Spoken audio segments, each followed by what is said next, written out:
Hello there. I tried. Oh, God, yeah, so professional. Welcome back to another episode of C.H.E.B.S. I'm here with Matt. Hello. Hello. And today, Matt, we are going to discuss our first ever White Dwarfs. So, yes, my first White Dwarf was 191, which was around about the launch of Necrobunda. And it was the first of the fat dwarfs. Not the fat bloke dwarfs, as I thought. It looks like Paul Sawyer actually took over a bit later. This one's Jake Thornton, but this is the first one that I remember.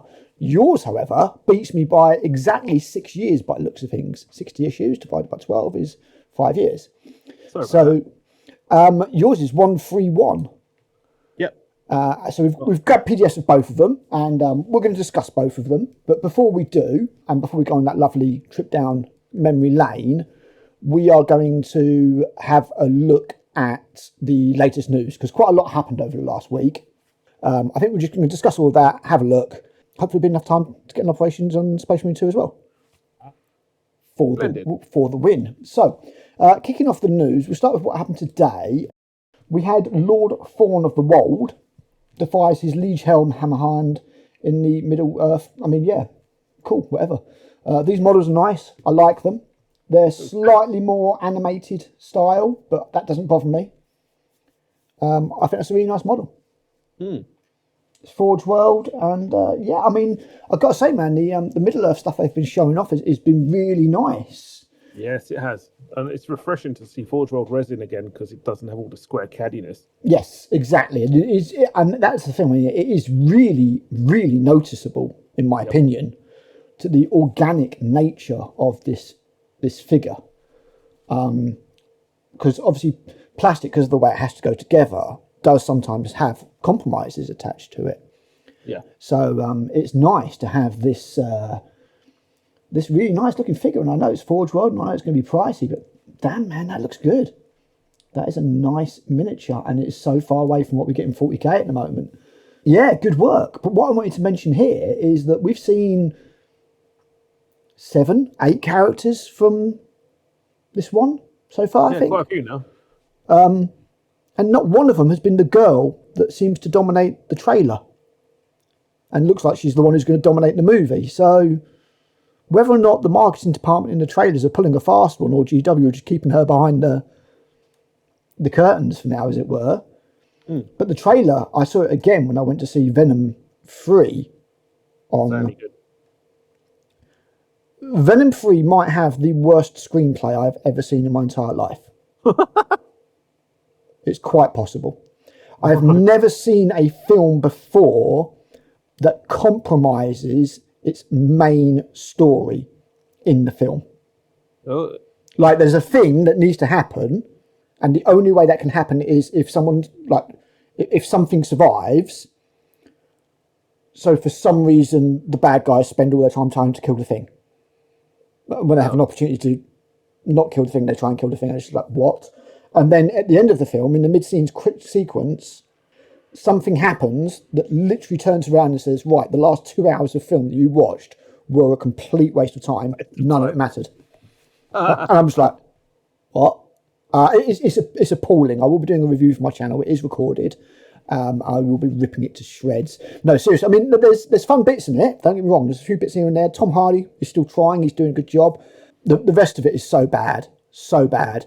Every single scientist is a woman, and they are the least convincing scientists I've ever seen in my entire life. They all act emotional, act from their heart, do things that would, like, no scientist would do in a million years. It's the characters are awful. Some of the acting is terrible. Sounds like a new track. It's not quite that bad, but the film is phenomenally stupid. Like, remember the old Cinema Sins website, like YouTube videos and stuff, where it counts up the cinema sins. This one would quite possibly get into like triple figures easily. Absolutely insane amount of contradictions, rule breaking. Characters telling characters things that they know in order to tell the audience. So you've literally got a guy telling one of the women scientists, as you know, this is the most secure facility in the world that can't be... And it's like, Could you not find a better way of conveying that information rather than having two people that absolutely know that information talking to each other? Because it just makes you look like an idiot. Yeah, too much exposition. Oh, mate, there's so many exposition dumps in this. And there's one character that does something that literally puts the universe at risk for a dance. And it was to ABBA Dancing Queen, so probably not. But no, I mean, just, phenomenally stupid film. There's films you have to turn your brain off to enjoy, popcorn movies, but the Transformers films and stuff like that. This one, you would have to lobotomise yourself. It is that bad. Like, it just, because the thing is, like, Deadpool versus Wolverine, I don't want to get too much into films, we will get back into that's great fun. The hobby stuff. Exactly. Deadpool vs. Wolverine, if you think about it, there's quite a bit about the plot doesn't make sense. It's no Venom 3, but there's a few things that are just like, hey, hang on, that doesn't make sense. To think about. It's just there to but the film is so much fun that you don't really care about any of it. Exactly. Because it's constantly entertaining you. Because Venom 3 doesn't do that, there's a lot of times that you're just thinking, what the actual fuck? Someone wrote this? Like, someone wrote this and then somebody else read it and then somebody else on top of that, to be fair, it's the same person who wrote it. Somebody filmed it. Yeah, someone approved it. And then, yeah, exactly. And then it went through test screenings and went, this is fine. It doesn't matter that the entire premise of the film is compromised, like, internally, completely. So, it sucks. That's the trilogy all over and done with. I think it'll be forgotten about and they'll move on because none of the trilogy was particularly good. Like, the first one was okay, but it felt like a cut down version of a more violent and aggressive film. The second one I can't remember. It was very boring. I vaguely remember Woody Harrelson as Carnage, and then the third one was just kind of laughably stupid, and there's a few bits in it that are okay, but very little. So the new one's worth a watch then? Maybe when it comes out on streaming. Maybe when it comes out on streaming. And no, seriously, like, it comes out on streaming, an idle watch, because you ain't got to pay attention to it. It's not a smart film at all, as I've said. I don't really remember the second one too well, but I really enjoyed the first one, and I was kind of gutted that it got kind of bumped down from being an R-rated film, because it got filmed as an R-rated film. Oh, for sure, yeah. You could see the cuts. It was blatantly butchered by the studio. And Venom should be an R-rated film, as far as I'm concerned. Work for Blade. Yeah, exactly. But no, they set him up as this kind of hero type thing, and as I say, Tom Hardy's good at it, man. Like, he's trying, and in this he does some genuinely good acting. There's a few actual moments of pathos that I do have to give the film credit for, but the other 85% of it is absolute bullshit. Anyway, back onto the models. So yeah, when I saw Venom 3, I had the trailer for the trailer. Oh, shut up. They had the trailer for War of Rohan, or whatever, War of the Rohirrim. Oh, okay. And it was just like totally girl boss. Like, the girl just does everything. She's going to teach her father everything, and she doesn't want to get married and all. And this is like from one line in the Tolkien's appendices that just refers to this girl. So they've obviously just gone mad with it. And the film might be okay, but the trailer looks very girl boss. But what I'm saying is, from the emphasis that's put on the girl in the trailer, not a sign of her from GW. Very, very odd. No. Very odd. So maybe so far, it's nothing to do with the Black Library, so that's why.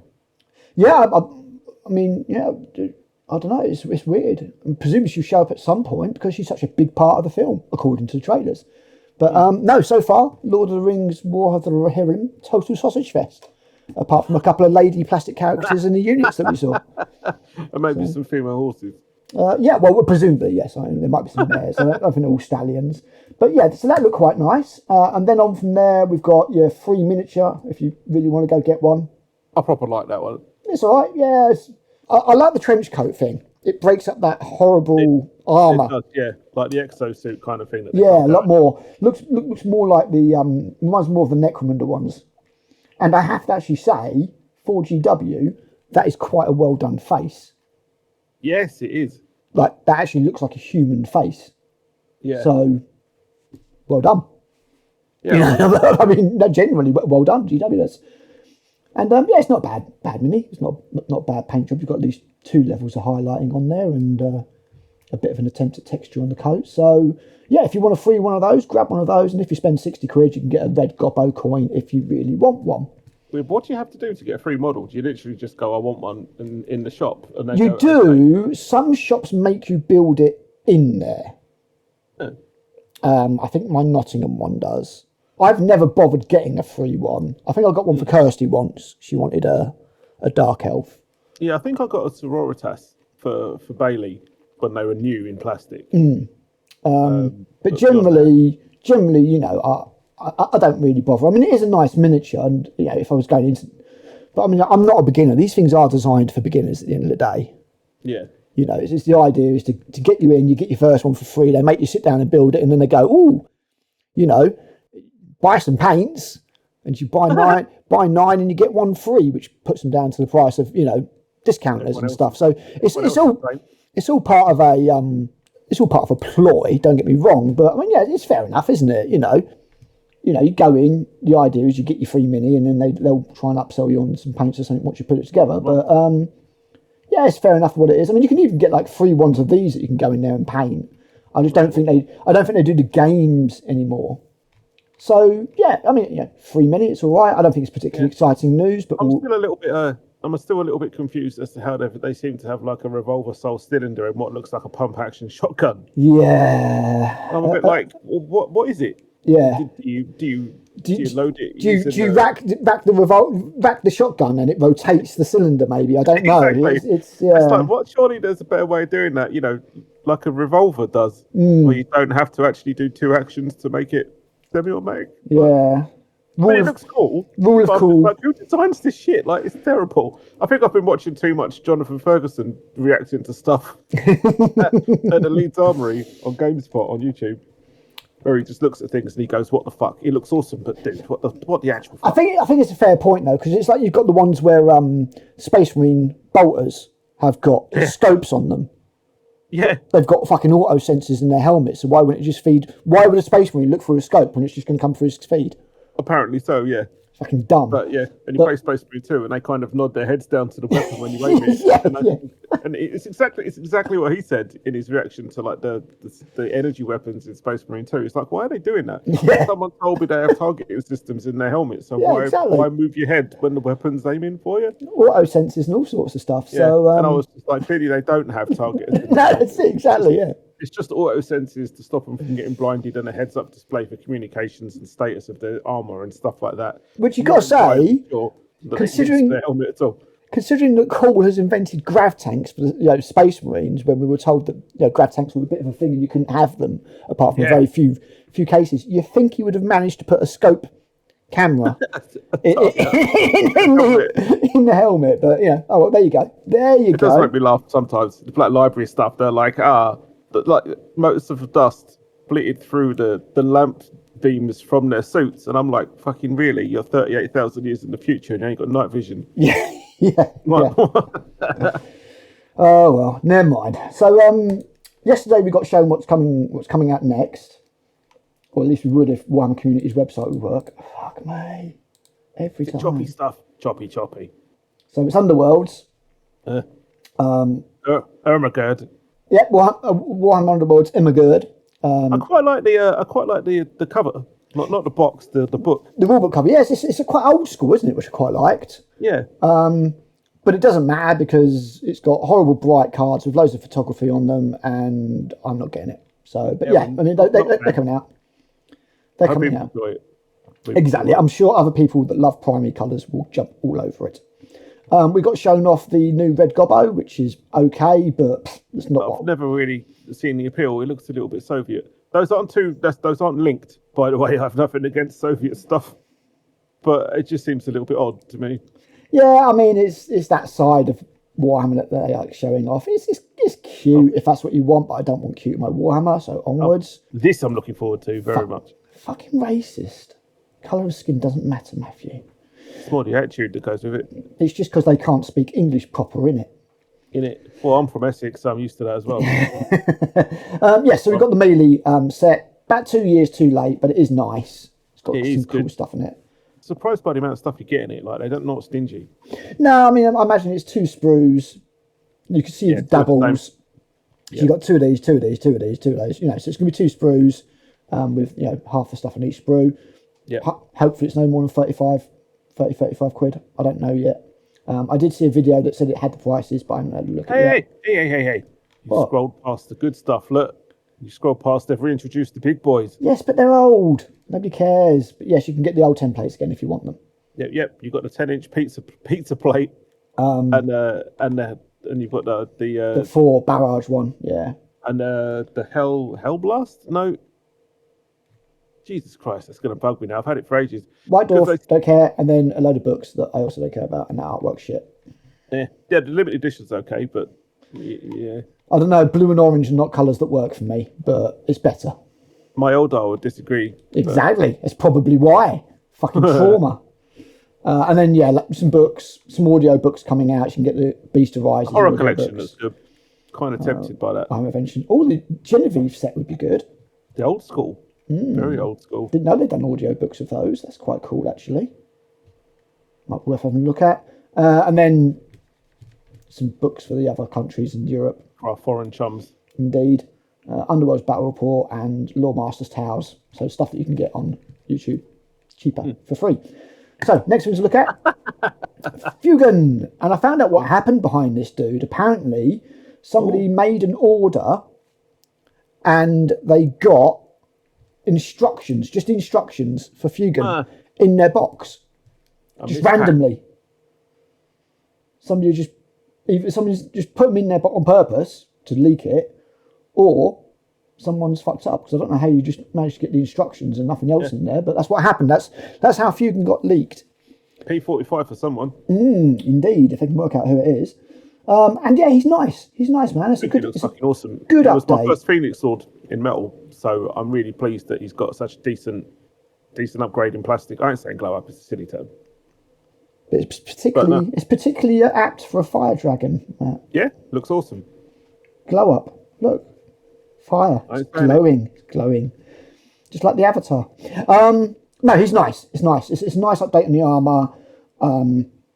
I'd like to see him be a little bit more orangey than red, to be honest. But yeah, no, he's nice.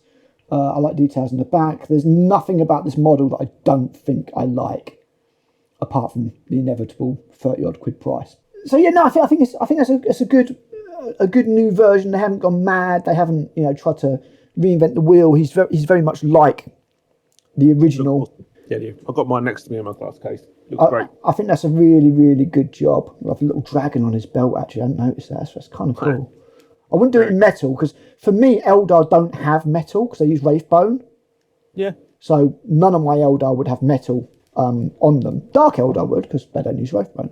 But the Eldar use Wraithbone, so they shouldn't have metal. When you need something harder than Wraithbone. I think Wraithbone's meant to be pretty damn hard. Don't they make their ships out of it? Yeah. Their craft rolls are made out of it. I'd like to think it's fairly. I'd like to think it's fairly durable. Even the space shuttle was covered in tiles. It's like ceramic. True. So yes, good job in Fugan. Apparently there is a Warp Spider Exarch coming as well. I was about to say, Games Workshop, if you're listening, Warp Spiders, please. We've waited long enough. I'm fairly sure that we'll get new Warp Spiders and an Exarch to go with them, and I predict that Exarch will be female. I'm cool with that. Because you can't... Oh, no, I'm not saying it's a bad thing. I'm just saying I predict it'll be female, because I don't think you can have Jane Czar be the only one these days. So unless they're going to sex change Baroth, I don't think there's any aspect warriors apart from Banshees that are noticeably female. No, but they're all female. But I think all of them have got female versions in them now, haven't they? I don't think there's any single sex aspects anymore.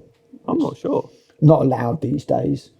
So the Striking Scorpions, for example, you're going to make it go on the Warhammer website, aren't you? Fuck's sake, Matt. That's what I was about to do, actually. All right, no, you do it.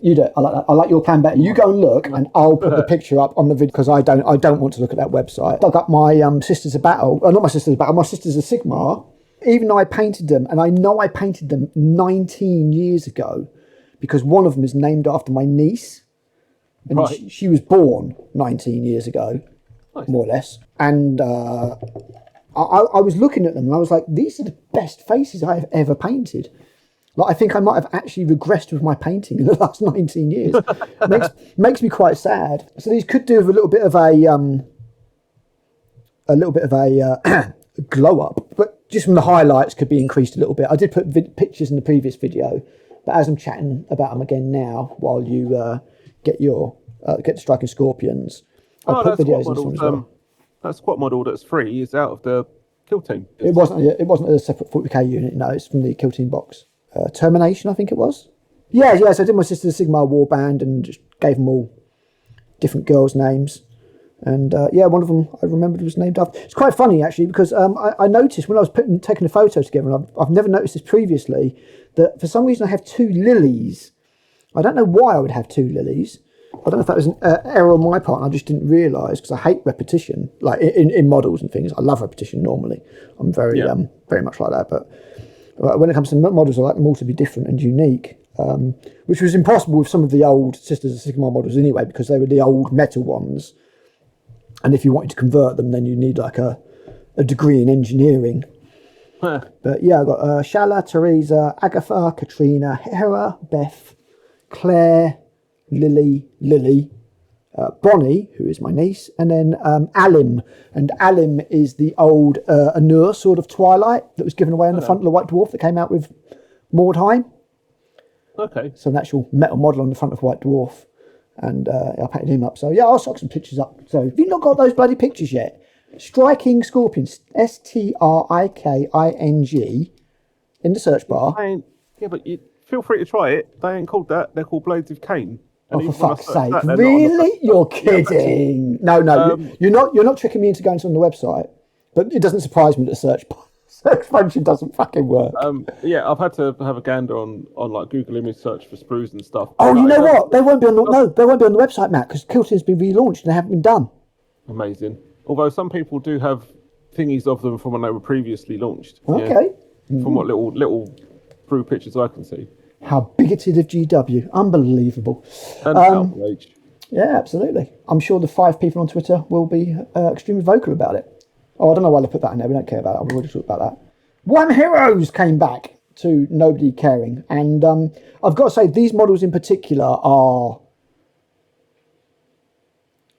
Wow. Seriously, it just... I feel like you need to get that Bart Simpson meme, at least you tried. Yeah. But they didn't, that's what the fuck, man? Don't if you're going to do a Warhammer like Heroes thing, then in my opinion it should look somewhat heroic. That is grumpy. It does look grumpy. Not a bad face again though. That's a bad face. Look at that. Looks human. Looks like a dude. Black dude. It's got it's like African features and everything. That the dude of colour looks good. What the fuck? Why do you hate Asians? Why do you hate Asians, GW? But yeah, I mean, like you get to things like this. Oh, hang on, I need to slide this along, not this along. You get to things like this, and I'm sorry, that's just you can make that out of the box. Why would you spend £7 on that separately? Yeah. When you can just make it out of the starter box. There's nothing special about that, unless the shield's got anything amazing about it. And then you've got this guy who. I like him. That's cool. He's all right, but again, he's not doing that much. There's not much to him. And then there's he looks a little bit like the security guard at a night in a museum. He does. You're right. I thought he actually reminded me of oh god. He's blind and he's in. You haven't seen it. You haven't seen the new Crow film, but he reminds me of the old guy in the new Crow film. That's supposed to be the Crow film. I think I swiftly put it out of my head. Oh wow! I didn't know you actually watched it. But yeah, he looks like that guy, actually. And then you got this one, diverse lady with diverse lady haircut because that's all they can do. That's not a terrible face, I suppose. No, it's all right. That one's all right. And then this dude, and that's not a great face, but Oh, it's the dude from Iron Man. Ironmonger. Let's slide this back over. I suppose they're all right, but there's two things with this. One, it's a blind box. They're not particularly amazing. Like, if you bought 2 of them and you got 2 of that one with the spear, you'd be pretty pissed off. And on top of that, I think everybody just expects these to show up in the next Warcry starter when they do it, because it's exactly what they've just done with the Space Marines. It's bad timing. On the independent websites that I'd looked at, they'd actually already sold out. So whether or not it's people hoping to break them down and scout them for a profit, I don't know. But I wasn't particularly impressed, Matt, with those, to be honest. I was not particularly impressed with those at all. I thought one thing we'd do quickly, we missed the winners, but I thought we'd have a quick look at the Golden Demons and make ourselves feel sad about how we're not great at painting. I'll just look at these and go and snap all my brushes in half immediately. Isn't it? Especially when you get to the young bloods, you're like, what? No, like this person was 8 and they did this. And I'm like, What have I been doing? Not painting, obviously. So obviously these didn't win. These are just commended ones. They look cool though. But yeah, no, they look good. I mean, Great. these Sisters of Silence, they're nice, man. I've painted those models and I didn't think they were that nice. So I think there's quite a bit of conversion that's happened here because they don't look... I don't know if Forge World did resin Sisters of Silence models. They probably did. But these look to have been heavily converted because I don't remember any of mine looking anything like this. So I think quite a bit of work's been done on those. And then we've got this lad that's been converted from Rafnir. What's his name? Fafnir Ran. That's the one. Yeah, Fafnir Ran. I should remember that because it's Fafnir's gold. As in the old Norse mythology tale with the dragon. It's alright. I can see why I didn't win. But it's okay. It's okay. These are nice. Old world. Dark ones. Nice. With a very, very retro banner there, man. That's straight out of 5th edition that is, isn't it? Warhammer. The style of that. Really and well pulled off. As well. Look at the headpiece on that banner pole. It plain looks like some of the artwork. Yep. So, damn.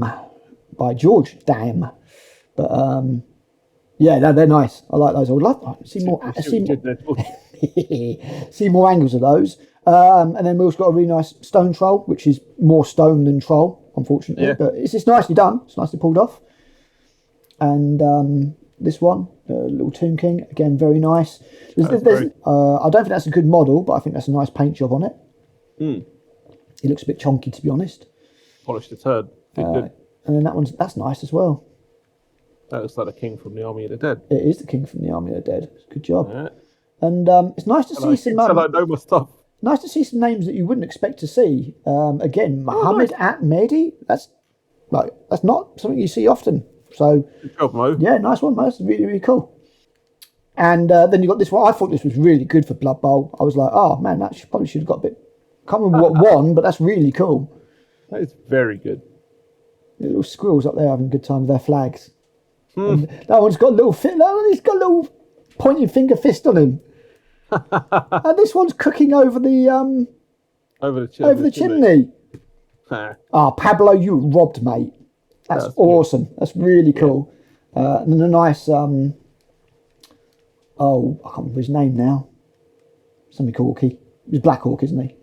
Probably. But that's nice. It just looks a little bit next to that one. Oh yeah, no, it's just got so much character. But this is nice. This is potentially, I would say, better painted. The blends here are absolutely stunning.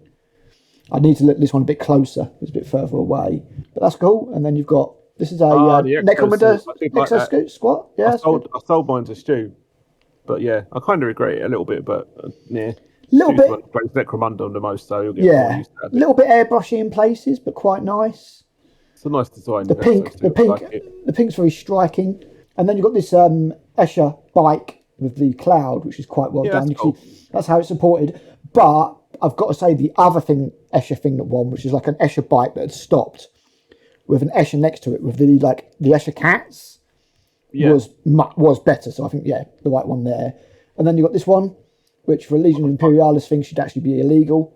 What the fuck? It should be illegal to be able to do a glow effect like that on a miniature. It's like 8 millimeters tall, isn't it? That's bad, isn't it? Even the eye lenses, I'm like, what? Yeah. And the little bit on the helmet.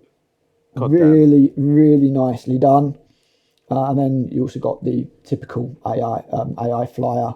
But again, it's nicely executed, man. I mean, the yellow really stands out against the thing there. That's really nice. Yeah.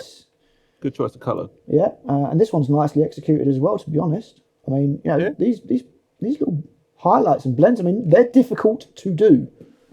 Yeah, on a miniature that's small. For me to do on a normal miniature, not a level on an epic one that's about... I mean, I don't think I have any assault marines with the swords still attached because they break off because they're so fucking fragile.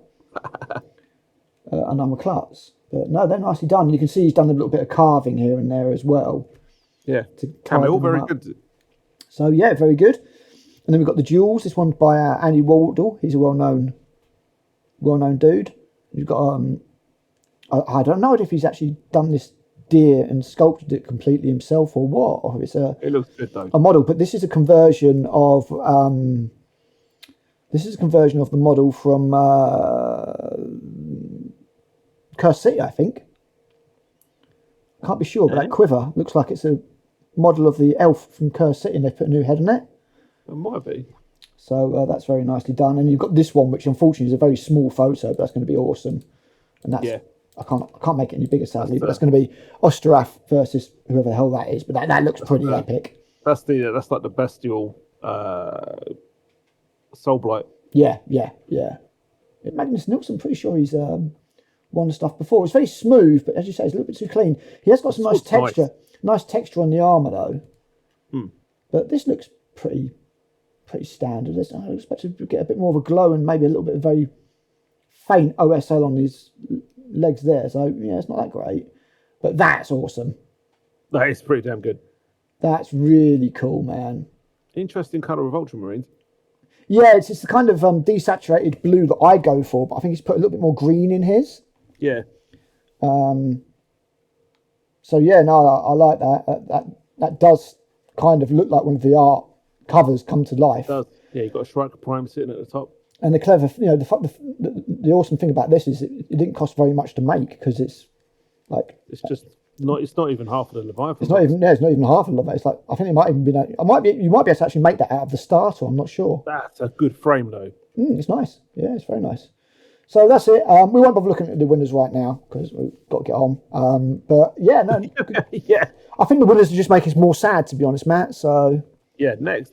My own personal favourite is this. I think that's awesome. So good. The character is just so much. I love a little squirrel cooking. And that's what I love. I don't know if you remember like the old dioramas that they used to do in the old White Dwarf, in the old Golden Demons. I was literally about to say one of my favourite entries ever is that I think it's a Chaos Warhound over a big resin pool. It's actually a Warhammer World, I think, but it was for a bit. That's just great. Yeah, that one's really good. I remember the land speeders, Catchins in a land speeder, camo land speeder, attacking an orc outpost as well. And the thing I love about dioramas is all the little bits that you notice later. Yeah. Keep coming back to it. You keep coming back to it, and every time you see it with new angles and stuff, you keep seeing more. So yeah, no, good work all round. Very much approve. And then we did get to see two of the new Underworld warbands that are coming out. One is Lizardmen, and one is Nurgle. So obviously Kirsty was straight away like, yeah, having some of that. The Lizardmen are okay. I don't think they're anything special. They look alright, they do the job, but like you only get 3 of them, technically 3 of them, and I'm like, how much can you charge for that, really? But again, they look quite caddy. Very caddy. Shame for something that's supposed to be so organic. Yeah, exactly. Snakes are kind of cool though. Yeah, I mean, these guys don't look too caddy. Yeah. But yeah, they're pretty good. So yeah. They showed off some rules and stuff. I mean, if I was to get them, they'd only be for the models, but these Kirsty really likes. And again, these are a little bit on the caddy side. For a cauldron. Yeah, these are a little bit on the caddy side again for me. I think it's kind of cool that the cauldron's sitting in a pouch of skin. Yeah, that's grim. But I kind of wish it didn't have stretched around it. That bit there. Yeah, I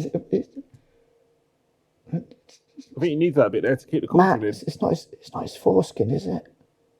Oh no! Please no. But yeah, no, that's pretty cool. Some lovely painting on the pages there. That's really cool. Demonetisation. And you got this one, and you got the cool. It's gone through his head. That's pretty awesome. He's got like a big maggot type thing on his back. So I think one of the problems with these is the angular way that GW paint these models shows off the angular nature of CAD. Yeah. And I don't think it makes the models look great, but it is the heavy metal style. It's what they do. Yeah. No I think it doesn't make the models look their best always, but yeah, they're all pretty cool. They've all got some disgusting stuff going on. They're not silly, but you can see like the Nurgle thing in there. Yeah. And yeah, they're all.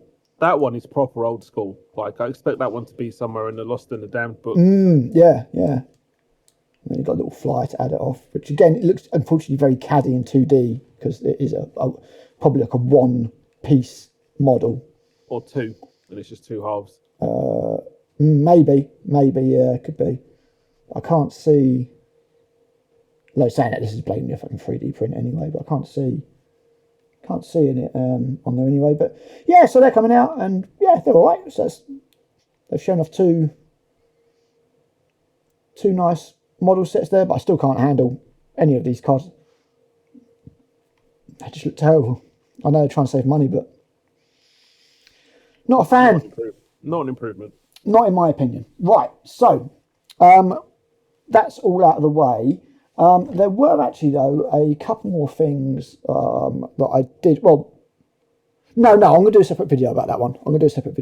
So it's fine. It's all right. Warlord have announced a new starter set for Bolt Action. Ah, the Battle of the Bulge, is that the... No, not that one. So the Battle of the Bulge is their big starter set. Okay. So it comes with, like, I don't know, 40 odd models, including a tank. No, Yeah, probably more like 60. Greyhound, I think. Probably more like 60 models with, like, not a tank, a Greyhound armoured car. That's what I was about to say. The other one was a Sherman. With some scenery, the full rule book, like a mini version of the rule book, if I remember correctly, which I think you can only get in that set. And they're selling it for like, I don't know, it's like 110 quid, I think it is. Okay. So from discounters, I don't know, 90, 80 quid. So, a little bit cheaper than the 40k ones, more or less what you'd expect from Warlord. But they've actually, on top of that, actually not, bollocks to it, I'm going to do it. Warlord. There we go, bring it up. So they've done an introductory set, and it comes with like a field manual, so just like the basic rules, but it's like beginner bolt action. Yeah.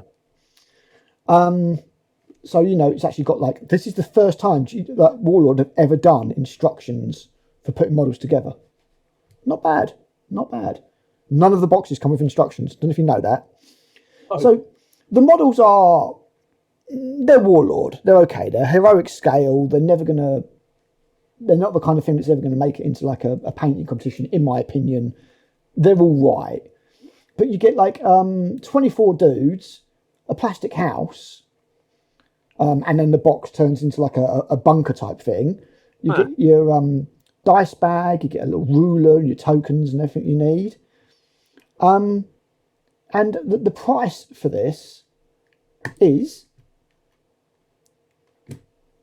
£42.50. Not bad at all.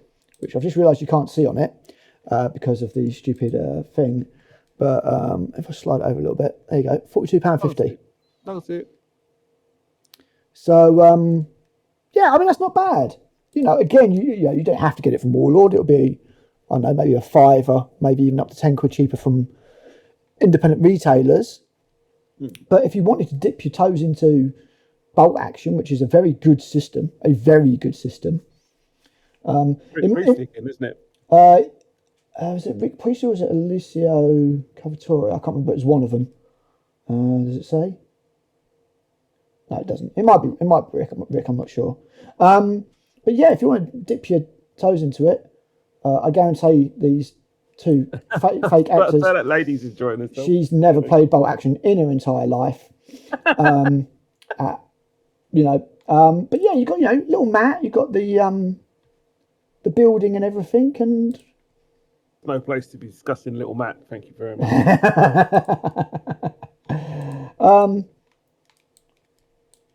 Oh come on, there you go. You get a little cut out half track. Just like the second edition 40k starter, mate. Little Dreadnought. Reminds me. Was it Stu? I think it was Stuart who. Where the fuck did he get it from? I don't know if it was eBay or what, but he saw someone that was selling like a Predator for cheap, and it was like about £7 for an unbuilt Predator for his Marines, and he took a punt and went for it, and it was papercraft model. Yeah, it's cardboard. You had to fold tabs and put it all together made like a little card box in the shape of a Predator. Oh, fantastic! But yeah, I mean, if you wanted to try Bolt Action out, I think you could do worse than that. And I probably will do a little video about it, to be honest. But yeah, cool to see Warlord doing that. Just a little dip your toe in. While I'm here, I'm going to have a quick look at the Battle of the Bold Star. I can't remember how much it is. That's the hardback rulebook. You don't need that one. Oh, there you go. So it's 93 quid. Okay. So again, from a discounter, you're going to get that down to about £80, and you get a crap ton more stuff in it, and your full rulebook. Same house, but you know. So yeah, because I will just flat out say 100% that Bolt Action is a better game system than 40k. 100%, much better, much better. Been? Yes, always. It's not saying much at the moment. Always. It's got alternate action. Well, not even the alternate activation. You have a dice for each of your units. You put the dice in the bag, you draw a random dice out. Whoever that is activates. You give them the orders. You've got these blast markers. So when you get hit, you get blast markers that affect your abilities to do things and stuff. It's a very, very cool system. So it's nice to see that it's coming out. And, you know, you've got to say that if you're not so bothered about the models and you just want a really good game, you know, there's quite a chunk of stuff there for 93 quid. So, yeah. Maybe we should get Penny on to talk about it. Yeah, if she exists anymore. I don't know when was the last time you spoke to Penny? I've not spoken to her for a long time. It's been a while. Yeah. I'm taking myself off Facebook. I don't see anything anymore, so I don't even see any of her posts. But, yeah, good work there. Good work there, Warlord. So, introductory set, 30th of November, just in time for Christmas. Oh, there you go, there's the pictures and stuff. So, yeah, I may well do a little video about that, or I might just be lazy and clip out this one. I'm not sure. One or the other. Me likey. Right, so let's have a look at your First White Dwarf. Serious Business, issue 131. November 1990, I would have been 12. Behold, the front cover, £1.50. £1.50. Yeah, which to be fair, would have been in the upper area of prices, even back then for a magazine. It is Ramo though. Oh yeah, for sure. Yeah, for sure. And like, you know, at the end of the day, all these people have got to be paid and stuff. So, you know, I'm just saying that it's always been a kind of a pricey thing. But yeah. Now, Games Workshop magazines, White Dwarf in particular, used to have adverts for GW in there. And in fact, before this, they used to have adverts for other people's games in there because GW. This one actually has adverts for MB games in there, which I'm assuming came about as part of their partnership to do Space Crusade and Hero Quest. Yeah, exactly. Yeah, I was going to say because GW had a lot of partnerships with other games companies because they would make the games and GW would make the models for them. Yeah. So yeah, you've got Dark Empire. Mighty Empires here, which is I find it's pretty beyond epic. Even back then. It says it came on 95% recycled paper. I'm like, oh, nice one. Impressive. Most impressive. So, yeah. Can't quite... Mighty Empires, which is the Fantasy Battle campaign system. Yeah, I can't quite... There's a chunk in here on that as well. Zoom in and see the details on it. Unfortunately, so we'll do a surface one, but I might put some other pictures in. But, yeah, retail spotlight. Yeah, I did a quick count. It's all of their shops worldwide. There was 23 in the UK and 5 in America. Bloody hell. That was it. That was it, yeah. I mean, to be fair, we are talking 34 years ago, but yeah. I find it quite interesting that when they did their expansion and started targeting which towns and cities to put shops in, they literally decided to go for towns which had football teams. Yep. Which is mad, but it worked. It did work. Absolutely worked. Games Workshop, Accrington, Stanley, still going to this day. They had so who are they? They had so few shops that they could put on what was happening in each shop on 2 pages. Exactly. There's your events. Yeah, Games Day 1990 is up next. I thought this was very interesting. Like I took a few notes. Like it was at Derby Assembly Rooms, and this is before the Slayer sword as well. Yeah, this is he's got a power sword, not the Slayer sword. No, it's before that. That's the old Terminator Sergeant one from Space Hulk. Yes, it is. Right? And they housed like the National Gaming League finals. So I'm assuming that's from all their stores where they had leagues in their shops, and then they got to the actual customers got to play in the final at Games Day. Awesome. to see who came out on top, which is kind of cool. There was a games panel with Brian Ansell, Rick Priestley, Jervis Johnson, and Richard Halliwell. The latter, I think, did Space Hulk, if I remember rightly. Richard Halliwell? I think. I don't know. Double I check. do recognise the name, but... Yeah, and then there was terrain tutorials from Dave Andrews and Phil Lewis.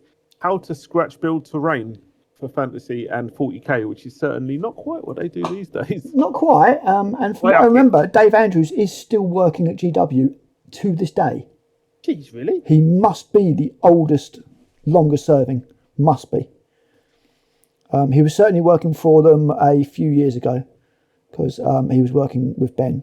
Well, I think Ben was his boss, actually, technically, but in the hobby studio. But yeah, he's still there.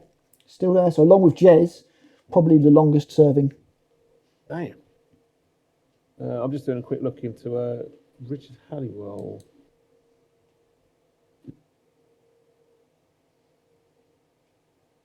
Yeah, height of his game designing career, winning 2 Origins awards in 2 years. In 1989, he was the sole designer credited for the first edition of Space Hulk. I thought so. Oh, cool.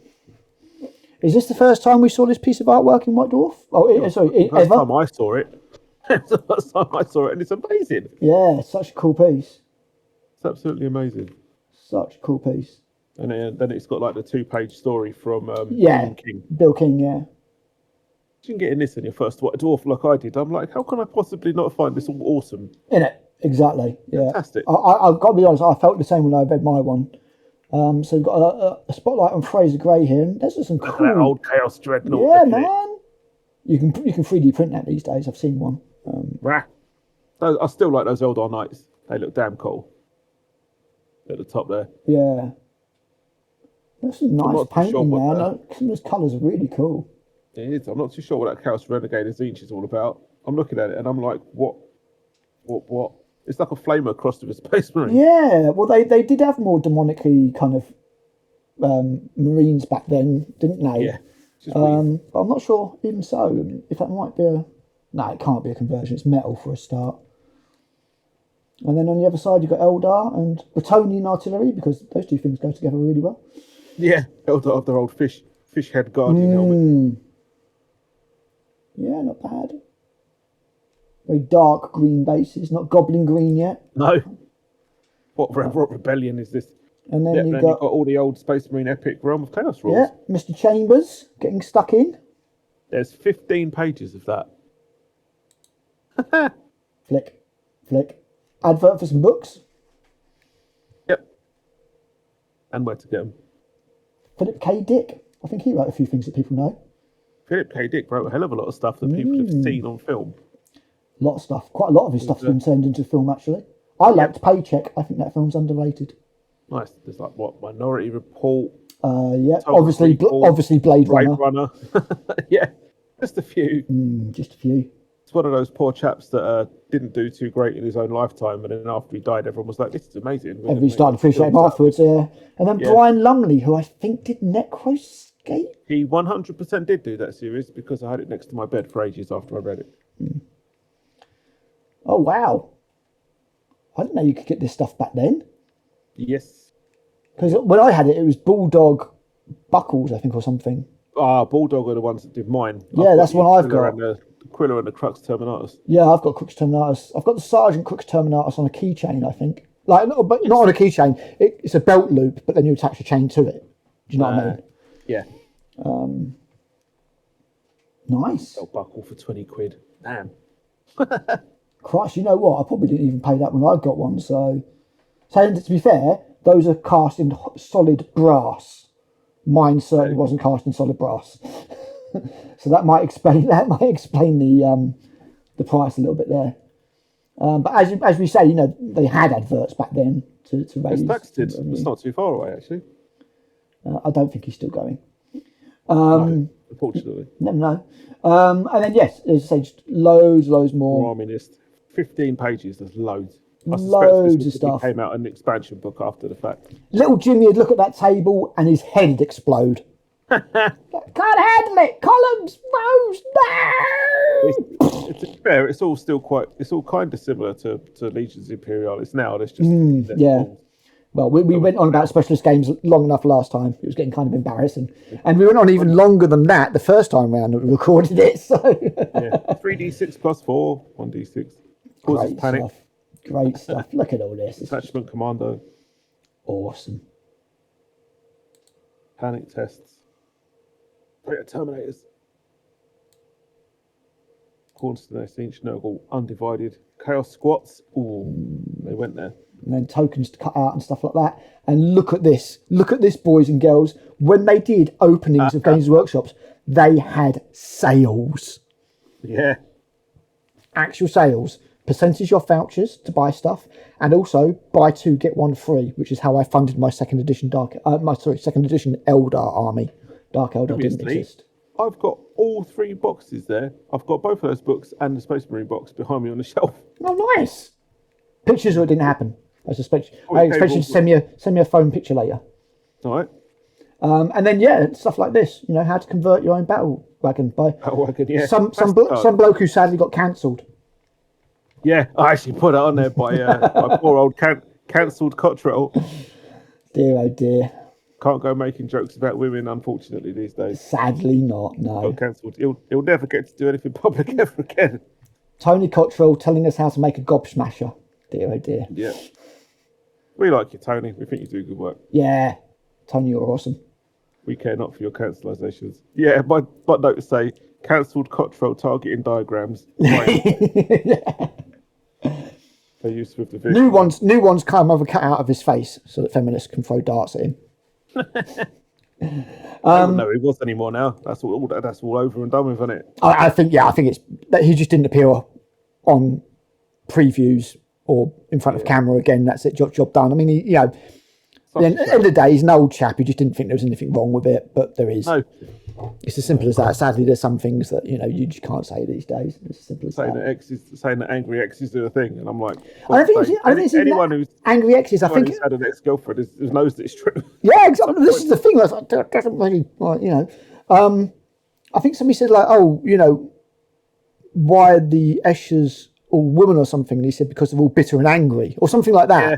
And yes, somebody got very, very upset with him. There was definitely I think there was like an ex-wife or ex-girlfriend just mentioned there somewhere. For sure. And I mean, dude's probably been through divorce and stuff, so Of course, 10 people on Twitter kicked off. So of course. Yeah, absolutely. And now we get the kind of really dry, professional, boring. Yeah. You could say he was one of the last of the irreverent age of GW, the old school that would make jokes and stuff like that. But as you said, MB Games, Shogun, I don't think GW had anything to do with this. So, they just went in there. It might have been part of the deal that they had with them or something. Yeah, could well be. Cryptman versus a Tyranid Assassin story. Nice. Which is probably where my long love for Tyranids has come from. Might try and give that a read. Not this copy, but... it's very good. Look at that. There you go. I do believe that was actually a miniature at one point. It was, yes, it was. I remember that being made into a miniature. A grabber slasher, I think the name was. More Dave Andrews, as you're saying. Yeah, look. All scratch built terrain. Scratch built house. How to make yourself a house. They even give you templates on the next page. Yep, exactly. Well, I mean, even up until probably 4th edition, I would say, they were doing things like that. I think it was the end of 2nd edition when they did the card Bastion and stuff like that, and the Firebase. Okay. Which I loved that stuff. I had it all. I had so much of that scenery. I have no idea where any of it is. Don't know what happened to it. I think I gave it all to Lee for safekeeping and just never got it back. I can't be sure.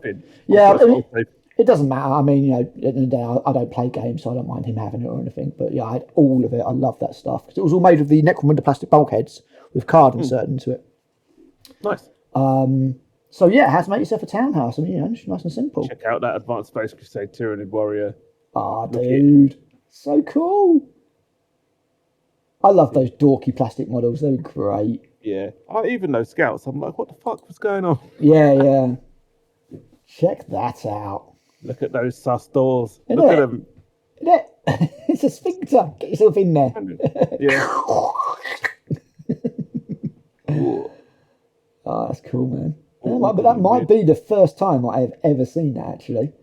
Really? Yeah. I've seen Space Crusade, but I don't think I've ever seen that before. Advanced Space Crusade. Yeah. That's international. I presume it's an international hive ship, then. Yeah. Yeah. You play scouts because Marines are too valuable to send. so they're scouts with like a veteran sergeant. It's like in what was it, Lost Patrol, the one in the jungle?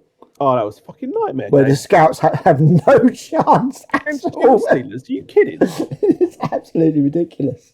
Check out the old artwork though. Oh man, the nostalgia I'm getting off that picture of models. Look at those heavy bolters. They're bigger than the scouts.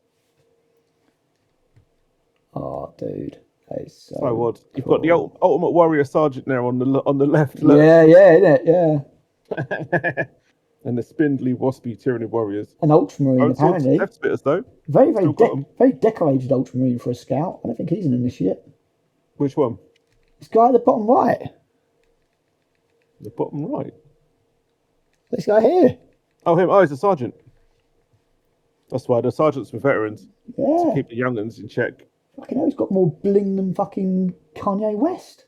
Yeah. Actually, probably hasn't, but there you go. Yeah, cool, man. Very cool. Yeah, so I remember Space Crusade well. I had Space Crusade. I played the crap out of Space Crusade, but I don't remember the hive ship one.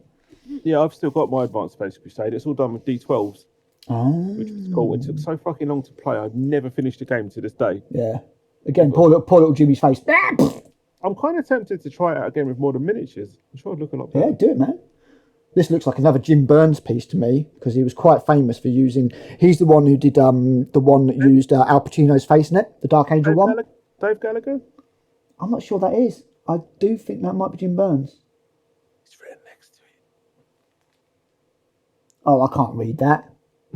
I'll take your word for it. It's David Gallagher. I'll put it in front of me. I'll take your word for it. It's David Gallagher. Yeah. I don't remember David Gallagher doing photorealistic faces like that. So yeah, very nice. Yeah, I mean, Advanced Space Crusade was I think it was my second game after Space Hulk and the expansions. Oh, okay. I mean, my first one was way before I got anything like a White Dwarf, and it was Hero Quest.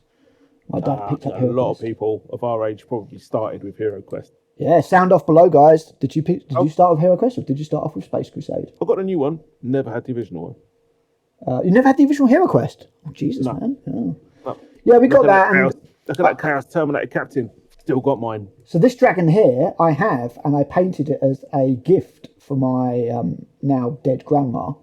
Oh. Sorry, I'm blunt about things like that. And then when she died, didn't see that coming. When she died, I got it back. I'll put a picture of it up. It's on my shelf downstairs somewhere. Nice. Still in one piece, I think. I painted it kind of blue and white, so the body was all white, and then the scales and the wings were all blue. Considering I painted like 25 odd years ago, it wasn't bad. Good job. So yeah, another highlighted painter. Some cool stuff. Look at that old striking Scorpion. And a Dark Reaper. Some things don't change much. The Dark Reapers are almost exactly the same. Yeah, not far off. And that Terminator Captain. Look at a face on it, an actual proper face. Yeah. Yeah, it's cool. Yeah, I got him. I got him in a blister before I knew what I was doing. I got him and their autocannon Terminator. Is that Blanchitsu type thing? Mr. Blanche. Yep. Indeed. Awesome. Got grey hair in sight. Look. Questions and answers. Fantasy Q&A, and then it goes Mr. Priestley. Mighty Empire stuff after that, which is a whole bunch of pages. More tables and tables and tables and charts and random number things and then more. Nice bit of John Blanche there. Yeah. Oh, it's not Necromunda, surely. I mean, it'd be on Necromunda, but the game wouldn't have been called Necromunda, is what I'm saying. Necromunda didn't exist. This must be a 40k expansion of some description. Because we'll be before second edition here. 5 games. So I'm going to guess. Oops. This looks like Jez Goodwin stuff to me. That looks like John Blanche. Oh, it's Confrontation. Confrontation, that's what it's called, yeah. So The before Necromunda. Necromunda game. Yeah, exactly, yeah. That was it. But a lot of stuff's still very similar. That hand flamer didn't change much. A preview of our forthcoming Warhammer 40,000 Confrontation game. A preview, you say? But if you look, like this stuff, I mean, Scavies, they ended up in Necromunda. Tech gangs could be determined to be the Van Saar.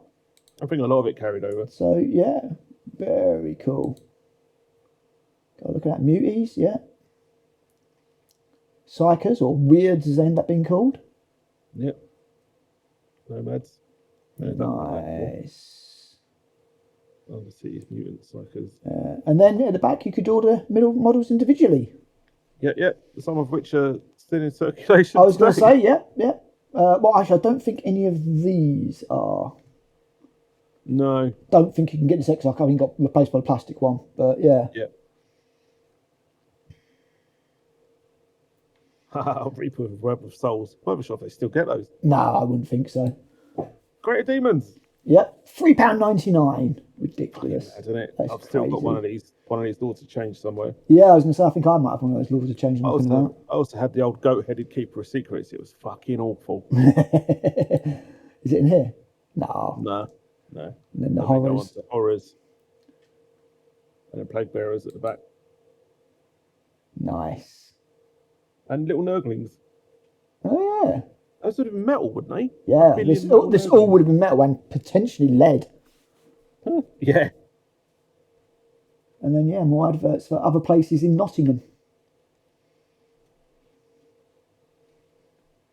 Derby Terrace and Derby Road. That's not far away from Lenton at all. I wonder if that's actually where they were based at the time. And it's just that's a publication name under GW. Oh, yeah, because it does say GW Flame here, so look. So that's like before Black Library. Black Library before Black Library. And that's the end of it. Oh, that's nice. So you got that, and then so it was a wraparound cover. That's nice. Yeah, it does. Oh, dude, that's awesome. I really like that. Yes. Not really surprising how I turned out like I did with that as my first White Dwarf. Yeah. No, that is seriously cool though. I really like that. Yeah. I mean, it kind of makes me sad a little bit, like how things have changed. I mean, not so much with White Dwarf.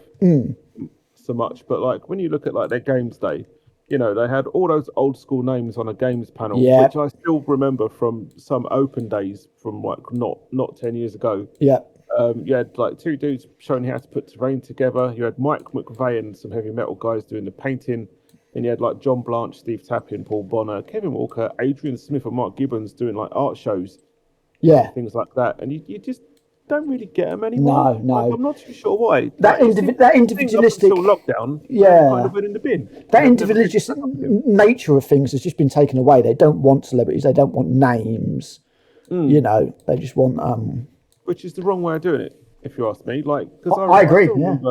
I still remember the open day where they launched a whole bunch of stuff, and the Tyranid Dimakaran from Forge World was one of them. And Trish was actually there, and I sort of shook her hand and said, "Thanks very much for designing this, because it's one of my favourite Tyranid models ever, and it still is. Like, it's so unique. It's just awesome." And you just don't really get to give people credit anymore. No, you don't. I mean, no, they very well. The opposite. Also applies. Yeah, I mean, part of it was because of the whole Matt Ward thing, I suspect. But other than that, they just generally don't like giving people credit. They don't even credit their artists. It's bad. I don't agree with it, but it is what it is, I suppose, at the end of the day. Yeah, I suppose they're kind of like, it all belongs to the company anyway, so what's the point of putting someone's name on it?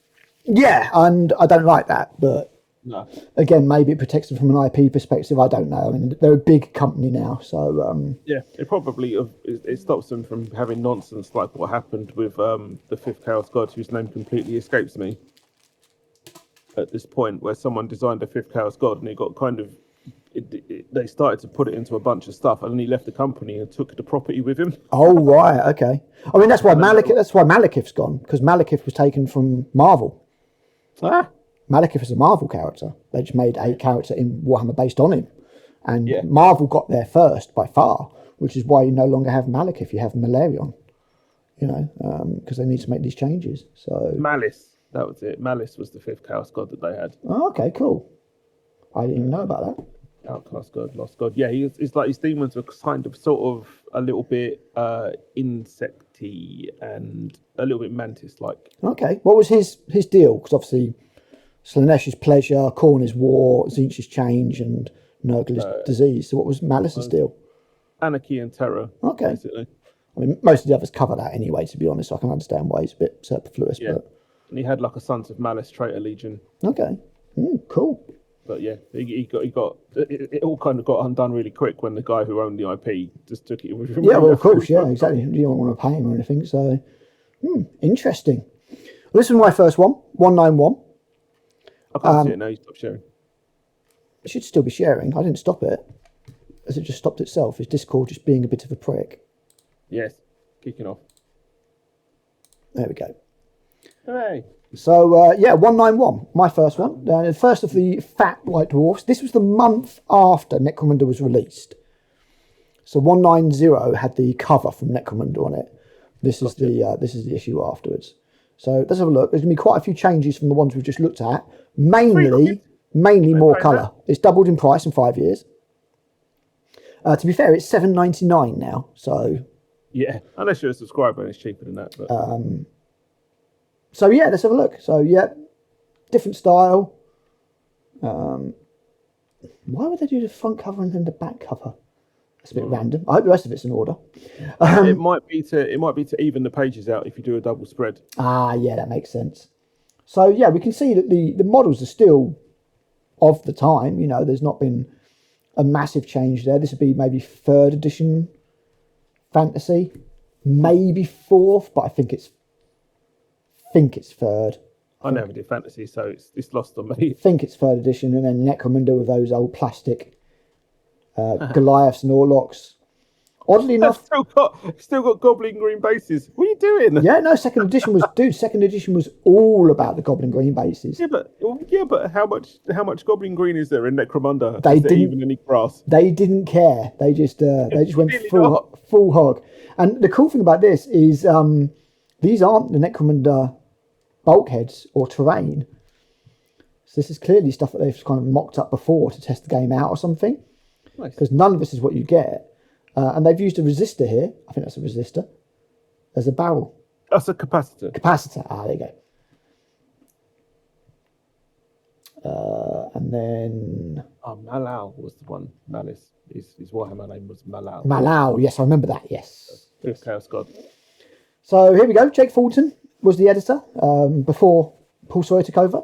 Yeah, I remember these faces. Yep, he would then. Gavin Thorpe. Yep, very young Gavin Thorpe. He would then go on to make games for Mantic like Dreadball and Dead Zone. I think he also did. Okay. Adrian Wood. I'm not sure what Adrian Wood does these days, but I remember him. He was the Orky guy. He was always the Orky guy. Yeah, that was it. You can tell just by looking.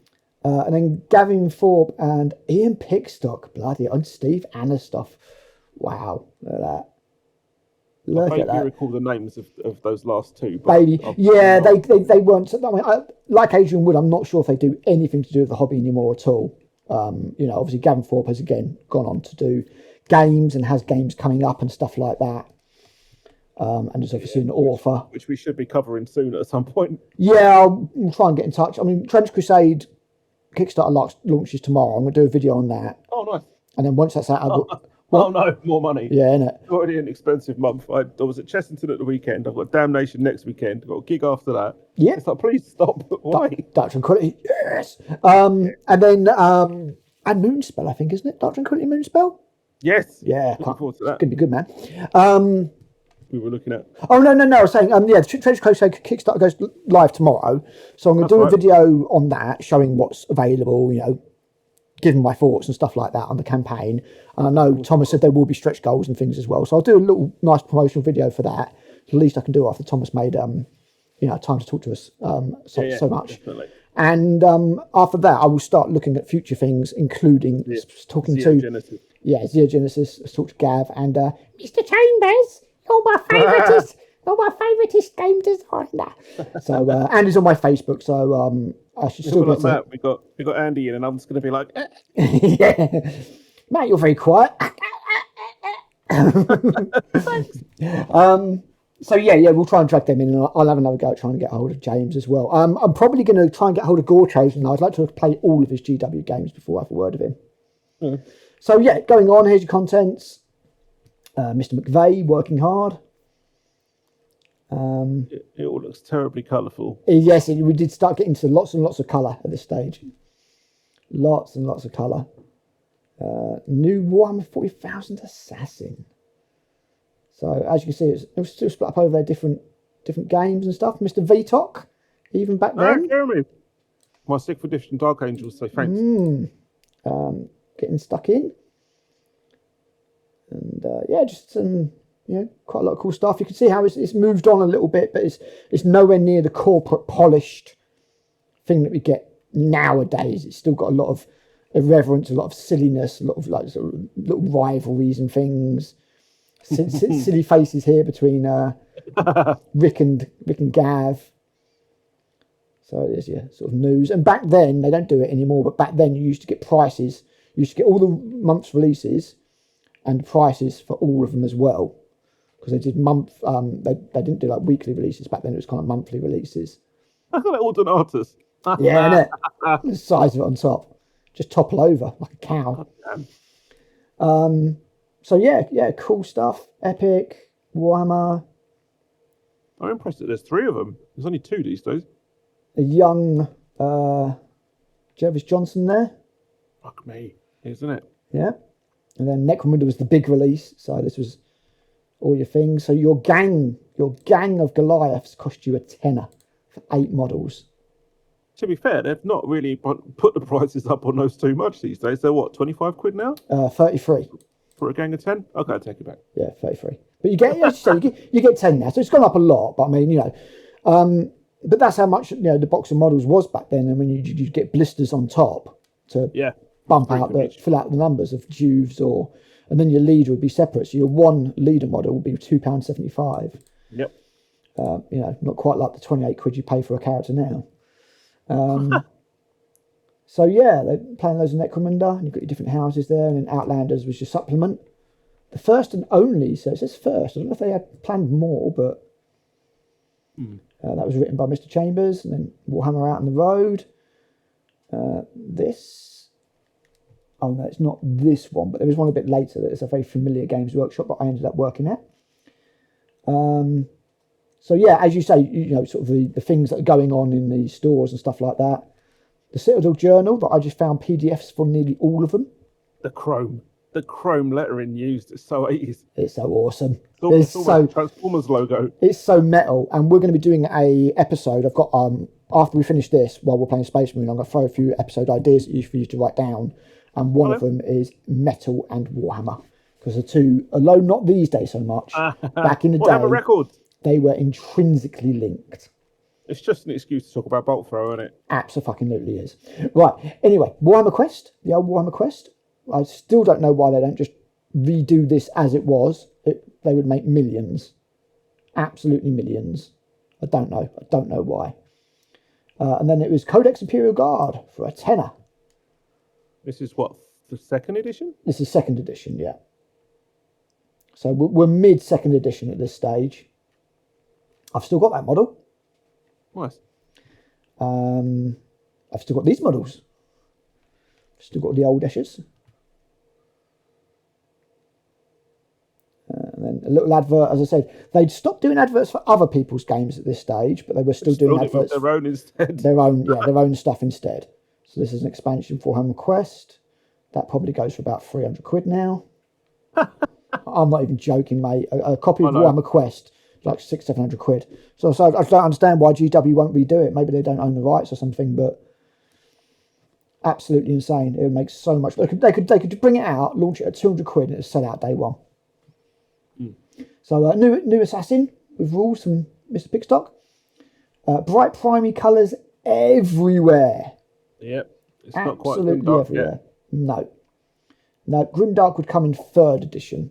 I mean, this has got a little bit of Grimdark in it, mainly thanks to Mark Gibbons' excellent artwork. But the models themselves were still very brightly coloured and goblin green bases, no matter what. And it was the Eversaw. First showing of the Eversaw. I'm assuming there was other assassins by this point. Yeah, I think you had the Vindicare. I think you had the Vindicare and the Calidus. The 2 classics. Yeah, the Eversaw was the next to join, and then the Colexus was Colexus. much later. Yeah, well, the Colexus is a little bit more of a what? Yeah, kind yeah, of exactly. assassin. It's like, what? Okay. So yeah, Eversaw diorama, Mr. McVeigh, very nice. All your rules for that model. And weapon skill, And skill 8.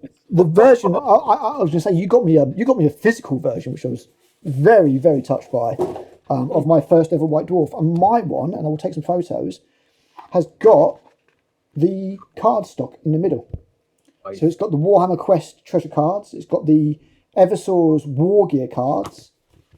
It's, yeah, complete. Because back then you had actual individual cards that you'd give to your characters. You know, and now you just get nothing. Fuck you, GW. So as I said, yeah, you've already got your Vindicare and Calidus. But yeah, and I used the Eversaw with these rules in second edition. He was nasty. And then, yeah. So, I worked at this shop. That is GW Thurrock, and that is the food court in the background. Well, the food court's a bit further down. Bit further down there. But yeah. So I ended up working at this one. Obviously, after this. Me and Mike used to do little missions there. So we used to park in the car park. I think it was outside Primark. Mm-hmm.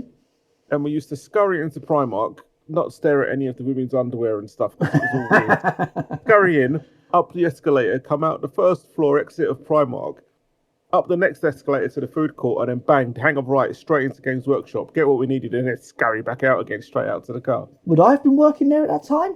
No, I think it was way after that. Oh, okay, fair enough. I'm talking about last year, like. No. You're not talking about last year. I ain't been there for about 8 years now. Yeah, it's not been there since at least when I was working in Brentwood, and I think I stopped working there in 2016. Yeah. Because they got rid of the Lakeside shop because they Lakeside themselves wanted to get rid of anything up on the third floor at the food court that wasn't food court. Yeah. And so they moved to the Games Workshop place down to the shitty little bit where the boutiques are, down by the actual waterfront. Yeah. But no footfall at all. No footfall and a higher rent. Fuck's sake! No wonder GW fucked off. So it was cheaper for them to open a shop in Brentwood where I worked and Basildon, which is still there, than it was to have the one shop at Lakeside. You see, when I worked there, and they haven't got them here, so I think it's been changed. A glass front. No, not glass front. 2 glass cabinets was here. Because I remember that when I was moving them, because they were here, when we were moving them, they were the Detolf type things. So the doors swung open. But if the door swung open, it came off the hinge if it came too far, because it was a rising hinge.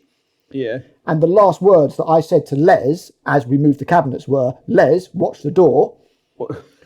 Door swung open, door came off the hinges, door shattered and closed the food court. Oh, damn. Because it shattered it fell off and it shattered. It just break in one place. It exploded. Yeah. And glass went absolutely everywhere. I mean, it's probably safety glass, but it's still all over the floor in an eatery and they can't have it. Yeah, exactly. Well, I mean, it wasn't near enough to any of the shops, but that entrance to the food court was closed completely. So you couldn't go. I think it was a pet shop on the other side. You couldn't go into there. And if I remember correctly, next to GW was a restaurant called Rendezvous. Right. So it might have affected that one, but the ones the fast food stuff a bit further down was okay, including the one where I got free food for a month because the dude thought he was banging my sister and he wasn't. Fucking brilliant. You mixed up with someone else. He did. Probably better than getting your sister mixed up with someone else. True. Yeah. No, it's great. I was getting free food for ages, and it's about a month later, and he's like, "Yeah, dude, I got this lot of free food." I was like, "How come?" He's like, "It's not your sister." I was like, "What?" He's like, "Yeah, it's a guy at another shop. I got him mixed up," and I was just like, "Oh, okay, well, thanks for all the free food." So yeah, and then more and more GWs. Hey, this is cover of. I know that artwork. That's really similar to the front cover for the Imperial Epic expansion. Dark Millennium. I'm thinking of Army to the Imperium for second edition Epic. Right. Okay. Yeah. No, this is also Dark. had a Dark Angels captain on the front, looking like a lunatic. Yeah, I think that might have been Jim Beam one, Jim Burns one I'm talking about. This, I think, is Jeff Taylor. Hmm. I think this is a Jeff Taylor piece. Are you sure it's not someone out of Dallas? Because it's all boots and shoulders. yeah. If it's not Jeff Taylor, it's Dave Gallagher again. But almost a white Wesley Snipes. Dark Millennium was an expansion that you bought. So you bought your basic copy of 40k, and then Dark Millennium was the expansion that had loads of extra war gear and the psychic rules in it. Ah. So the core edition of 40k did not have psychic rules. You got an expansion to do it. But then the core version of 40k was only 40 quid and sold in Argos. So, you probably still won, to be honest. Yeah. And then we get a very famous diorama instead. So indeed. They've still got it at Warhammer World. They don't do still have it at Warhammer World. And it's quite funny because in 5 years to this issue ago, with your first ever White Dwarf, we saw the story and the artwork for this. Yeah. And now we have the diorama. So this, as you say, is still in Warhammer World. And so is this one. Yes. Warhammer Quest. Very cool. Yeah. In the first bit when you go in, if I remember correctly. Yes, they're just on the left-hand side, like before the stairs, I think. Yeah. And again, loads of really cool little details that he's put into it and stuff. And I just love this stuff. Evil Sons. Yeah. Old school. I haven't seen that for a while, that's for sure. Yeah. Very, very cool stuff. Mike McVeigh is height there, I think. Oh, yeah. Didn't really do shit work. He did good work all the time. If you want to go see this, it's still sitting in Warhammer World, as far as I'm aware. Yep. Yeah. Yeah, if you've never been, like the 8 or 10 quid or whatever it is now to go to the 5 exhibition hall. £8.50. It's worth it. Well worth it. Yeah, it's worth it. Worth it. Worth it, definitely to go and... Like, I wouldn't say go and do it all the time or anything, but every year or so, it's probably worth paying that to go and see everything. Because they do change things around nicely. So yeah, battle days when they used to do games in stores, you could just turn up with a squad and just play. Nice. We had loads of that. Then the White Dwarfs questions and answers. Ask Ron Brindle. Yep. Oh, it's the old battle reports. Old style battle reports. Love those. Oh, what was that called? Vassal. Vassal was the software that they used for doing that. That's right. That was it. You can still get it. They had to stop using it, I think. Oh, really? Oh, okay. Yeah. I think. Well, it's one of those hand-built townhouses, what Dave did. It looked good. Can assassins dodge vortex grenades? Yes. Vortex grenades were broken as fuck. Yeah, there you go. There's your old... the old Screamer Killer. Look at that. The old Screamer Killer, 3 Tyranny Warriors. Yeah, and some Terminators who are going to die. Although saying that, they've got an assault cannon now, they'll be fine. The assault cannon Everyone's going to die, including the player on the opposite side of the table. The assault cannon was utterly, utterly broken. And the fact that Space Wolves could take them in every single model could have an assault cannon was the most broken thing that has ever been in the history of ever. Oh man, displacer fields. I remember those. Nice. I got shot. Yay, I'm safe. Oh, I've teleported instead. Oh, I'm in a rock. Yeah. Not from a Wraith cannon, you're not though? Apparently not. No, you've just got sucked into the warp instead. What? Place this. Grand reopening, and again. Plaza. The Plaza even still there? I think so. No, didn't that used to be like the Trocadero? Yeah. Where they had like the Alien experience and the Macquarie, like BattleTech one. Yeah, is that all still there? No, it's all long gone, I think. Okay, maybe the GW's gone as well. I know they did look to take their GWs out of all the shopping centres because they didn't own the building. So I guess, maybe it's not there anymore. But again, it's the same thing. Buy 3, get 1 free. Buy 3 and get the cheapest free. Blisters, nice. Look at. I think they do it on boxes as well, or if not, there'll be some vouchers for stuff. But yeah, there's 50 quid for Warhammer plus the expansion, 40k plus the expansion. 33%. Yeah, 40k plus the expansion plus a codex, 70 quid. Titan Legions. Titan Legions. Warhammer Quest. Oh my god, that makes me kind of sick. Think of the prices of it now. But then there's your Metal Goliaths. Yeah, a little bit more kind of 80s cyberpunk there than they are now. Just a tad. And then How to Do Your Gang. There's a great Mark Gibbons piece of artwork.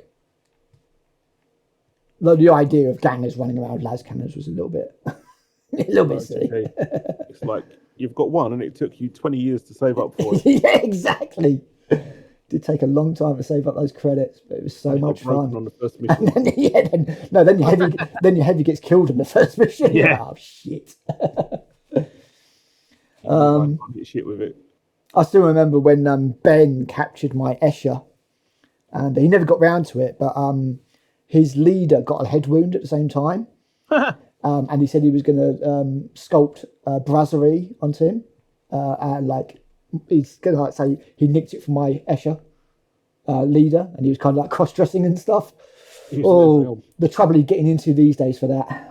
But yeah, there's your Eschers, there's your Cawdors. Cawdor, you scruffy fuckers.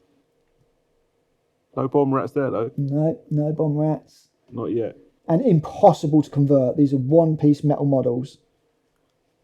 I was about to say, clearly they came around because they just wanted to use fantasy models in Necromunda. Yeah. It kind of looks like it, doesn't it?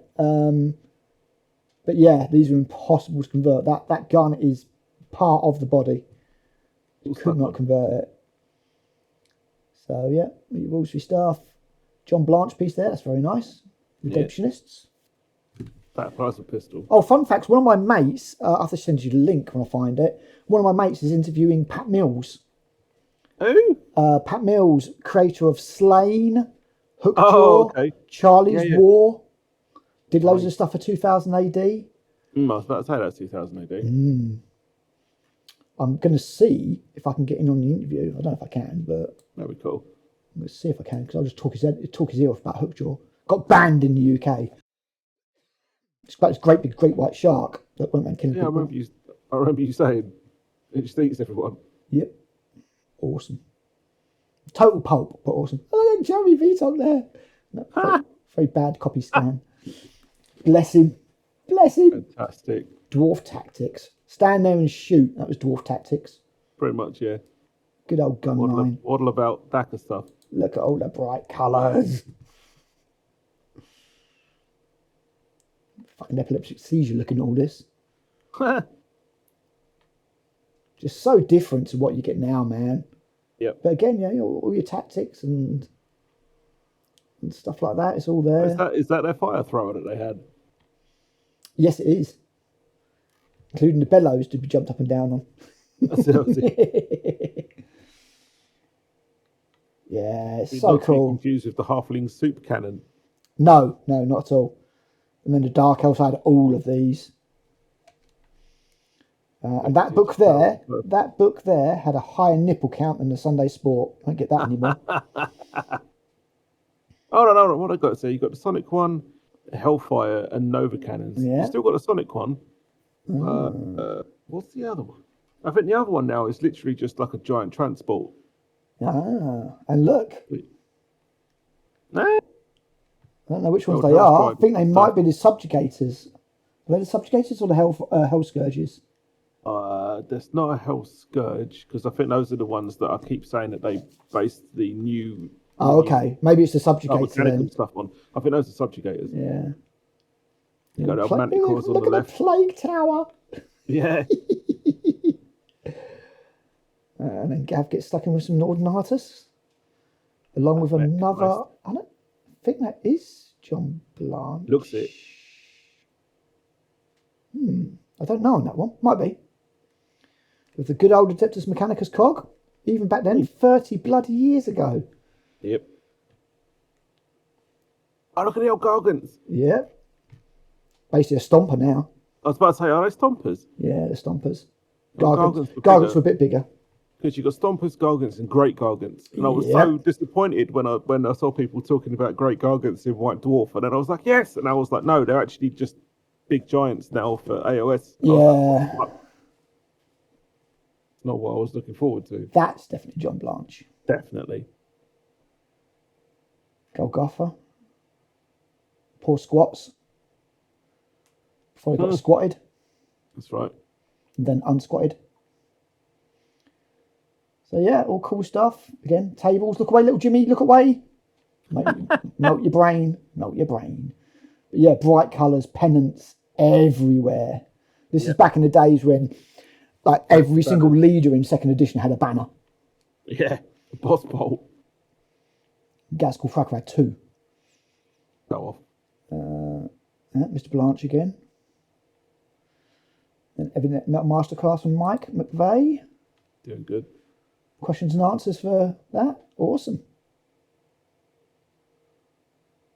Very cool. And there's something to be said about this style of artwork. I know it's very dated these days, but it's one of those things where it's absolutely of its time. Definitely.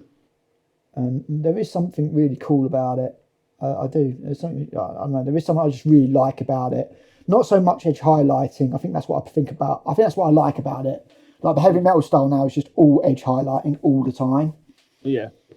I think I'll still get a Forest Whitaker cry when I think about that with those purple towel with the blue edge highlights on every panel. I'm just like, oh my god, yeah. Not only does it give me a Forest Whitaker eye because I'm a firm believer that edge highlighting should only come from one direction where the light source is, not on every single race thing on the entire. Yeah, exactly. Yeah, I mean they do it to make everything stand out and to make But also it's like the purple and bright blue edging. And I'm like, why? Yeah, exactly.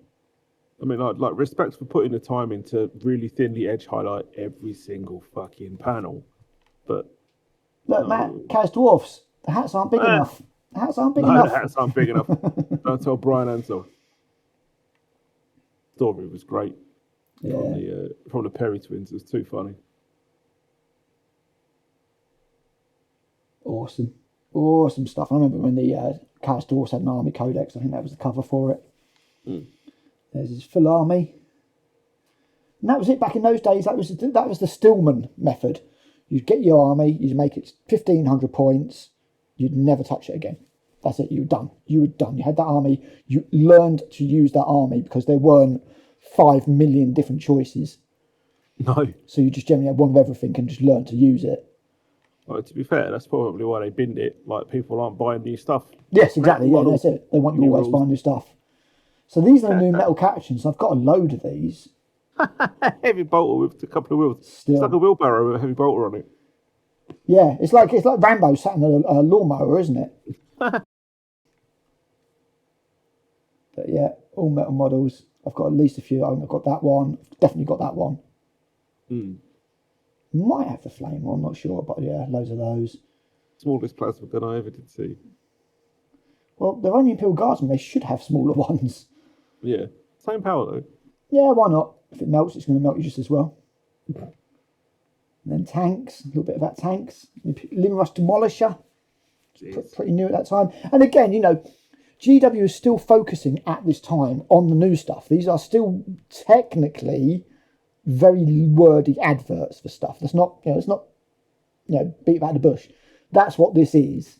But there is still a genuine hobbyist element to it as well, which I'm not going to say doesn't exist in the new White Dwarfs. So I've not read one for about a year now, but the new ones just do feel very, very, very, very corporate. I had both of these and I sold them for a ridiculous amount of money. Well, they changed a bit. Yeah, I had 2 Hierodules and 1 Hierophant. Which is appropriate because now Forge World sell 2 Hierodules and 1 Hierophant. Indeed. And I think I got something like 300 quid for them. Jesus. Yeah, absolutely ridiculous. And then make more terrain, scratch built terrain by Gordon Davidson, who would appear in a few more issues over the years, but then disappeared. Oh. But yeah, make your own necromantic terrain. Bases there being used as walls. The old rectangular bases. That's definitely a water bottle. I don't think Oasis existed. A can next to it. Yeah, for sure. Yeah. I mean, I've got the book somewhere, How to Build War Games Terrain. The red one. Okay. Everything was scratch built. Look, straws, cardboard tubes, toilet rolls and bendy straws. Yeah. Pringles cans were quite popular from what I remember. Nice and sturdy. Don't put your hand in it. So yeah. And as I say, the adverts in between, like if their own products or for stores. But look at that, T-shirts at events. Aye, a free T-shirt. That. I got thrown one at one of their events. It was an Armageddon. Jervis Churton, look at him. Yeah. Jervis Johnson looking cool. Rockstar Jervis Johnson. They must have based one of the Blood Bowl commentators on him. Yeah, Jim. Looking Jim like is. that. Is it Jim? It's Jim and Bob, isn't it? Probably. Isn't it a vampire? It's the vampire, yeah. Yeah. Yeah, it's based in. Fuck knows who the ogre's based on. So yeah, ICAR 4, massive campaign that was run.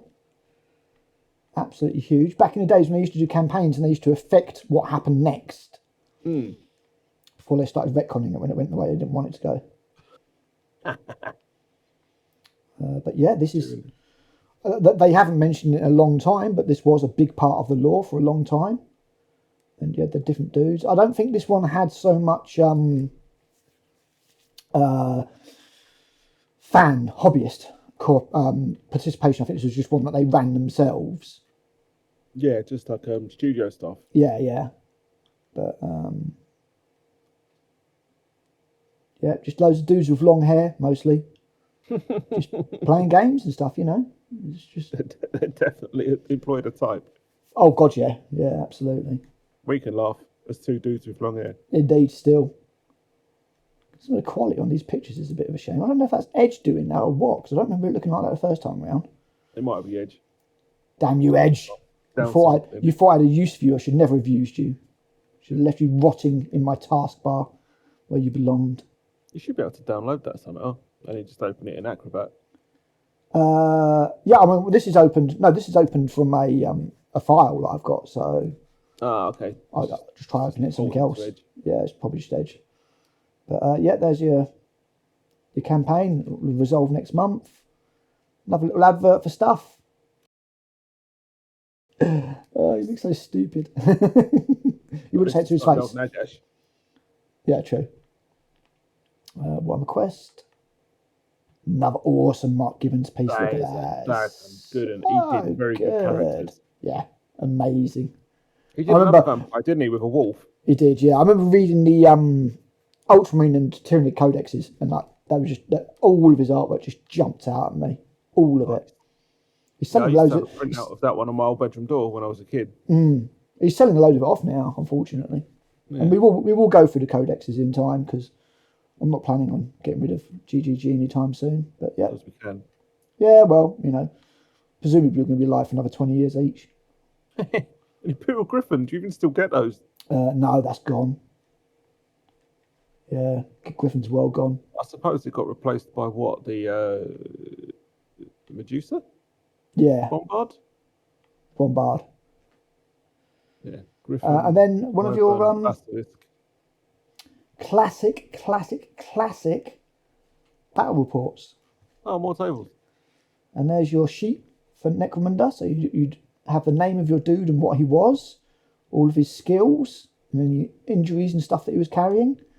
And then that would cost stuff. And then you'd add on his experience to get your gang rating. Oh. And these guys are not very rich. They've got about 33 creds. That's not going to buy them a lot. But you'd have territories that you fight over that generated income. I think that's still the case now.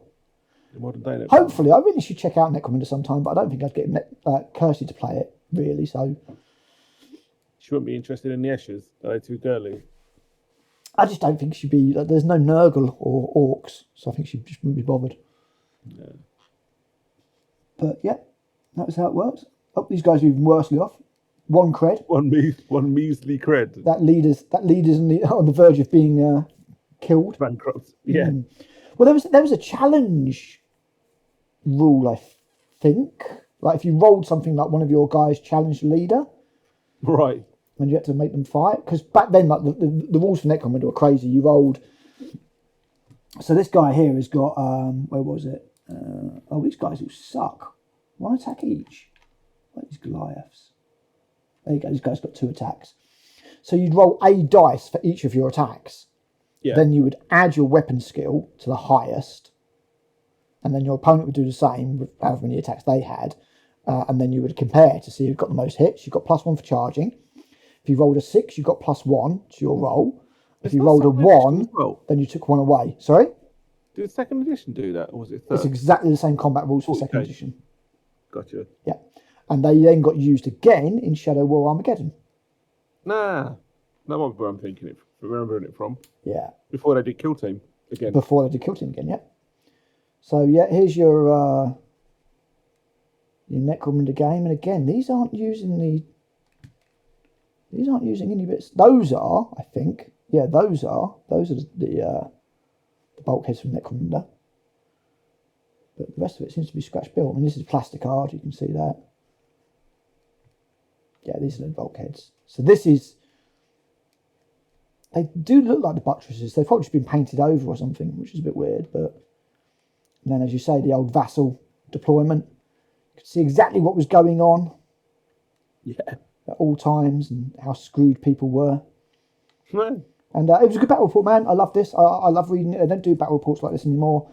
This really, really, because of the narrative way they told the story, this really got you pumped for the game.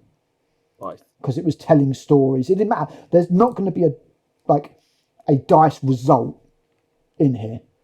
You know, there'll be like, they'll tell you like if rolls were made, but it won't be like, oh, you know, they rolled 5 6s and then re-rolled all the 2s because they had sustained hits and that kind of stuff. Just a narrative game, and it was so good. I still have many of these. I use them for manipulating tarantulas as and when the time needs. Hellstorm. There was a Hellstorm template. The big Hellstorm. That was it. Okay. Also known as the paddle template. That's the paddling. So this was the Necromunda set, and yeah, you got this, and you could, although there was ways to build it, you could technically sort of make your own, especially with walkways and things. I remember one time we took 3 sets and put them together and made a massive tower about that big, and if you fell off it, you were dead. You were dead, and it happened. Again, it still happens in Necromunda these days. If you take a hit and you're within an inch of an edge, there's a very good chance that you can go straight off. As you should. Making it things like that come in handy. Make an initiative test. Yeah, I think it is actually. So yeah, awesome little battle report. Goliath got out of it all right. 93 creds. Nice. Fucking lovely. Orlocks, not so much. 1 dead. Oh no, got deleted. Yeah, still 1 measly cred. Oh no, it was a bounty hunter. Or a hired gun, like a scum or something, so he couldn't afford to pay him, so he buggered off. Didn't die.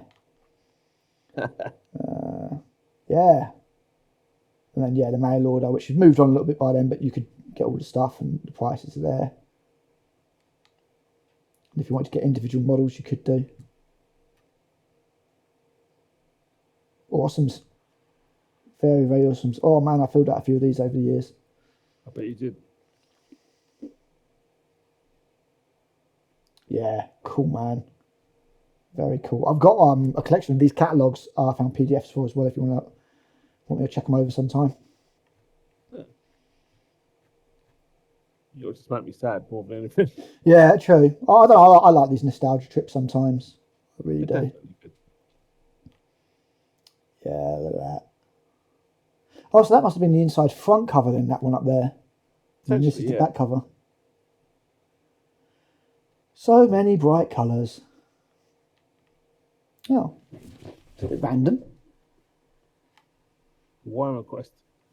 From the Compendium Volume 2. So are those the ones that I've got in my... Let's have a quick look. They are... Soulstone, Blessed Water. Yes, they are. Oh, cool. So, that is my first White Dwarf 191. So, Matt, why don't you talk a little bit about how it felt when you first got your White Dwarf and, you know, you was playing games and stuff like that? Devil. Just briefly, sort of like, because, I mean, for me, in second edition, I've been trying to recapture it for ages, probably part of my midlife crisis, but to try and recapture that feel that you got when you first got your minis and first put your first model together. I mean, I still remember the feel and the smell of the box of Gene Stealers that I bought, the 6 Gene Stealers that I bought. I remember how they felt clipping off the screw. I remember how I felt painting them, all that kind of stuff. So they're the old blue ones from Space Hulk. They were the old blue ones from Space Hulk, yes. I remember those. They still haven't changed much now. Yeah, I mean, you had a lot less plastics to choose from 5 years previously, for sure. Oh yeah. I mean, what was your first model?